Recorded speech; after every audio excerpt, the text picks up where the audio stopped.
often think if we spend just 20 minutes at the beginning of every day, sitting quietly in one corner of our room without our devices, even if one doesn't have a formal meditation practice, just to clear your head, to open your mind, to set a tone for the day that's going to follow, which will probably be quite a clamorous and chaotic day, and just to gather your resources before you enter the maelstrom so you can make clear decisions. And so you can also see what lies beyond it. I've worked in the mainstream media for 43 years now. And the one thing I've learned, for example, is that there's never more than 5 minutes of news every day. And if I turn on the news, I instantly feel powerless and hopeless because I'm hearing about people suffering in Iran or Bolivia, and I don't feel there's anything I can do to help them, tragic though it is. And then I'll look out the window on a bright summer morning and I'll feel flooded with hope and possibility and reminded of all the ways I can be a better neighbor and friend and son and husband and positively affect the people around me. So, 150 years ago, William James said, our life is determined by what we choose to attend to. And the choice part is very important. And so I think any of us can choose to attend to what opens us up rather than to what cuts us up. And that's how we can bring clarity and strength to the many things that, as you say, cut us up. And I remember when I began writing 40 years ago, I felt people were craving information.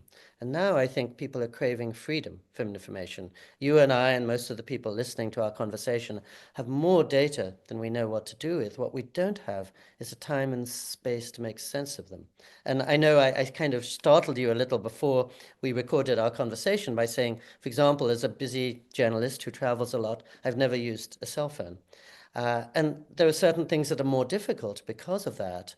But it speaks to my sense I have enough distraction and data in my life already. What I need is just the peace to try and be, to put it in perspective and to go through my days not every 6 seconds being reminded that somebody is eating an ice cream or a friend of mine is 18 yards closer to me than he was before. There's a recent survey by the US government 2 years ago in which 79% of people said they never had a single minute to rest or to think. And so if we're thoughtless and we're stressed, we're just never going to make the right decisions. And then it becomes a self-perpetuating cycle, a vicious cycle.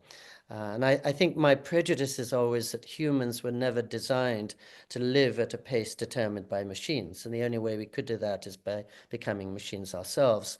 Not even my friends in Silicon Valley want that. But to speak to your essential question, I feel the problem is never in the technology, it's in our use of the technology. And if the problem is in ourselves, so is the solution. So I genuinely feel that anyone has a chance at any moment to try to connect with something deeper in the world or to try to remain captive to the deluge of information that's streaming in. But it's up to us, really. And the deepness and the beauty of the world continues undistracted. There's just as much now as there was 50 years ago.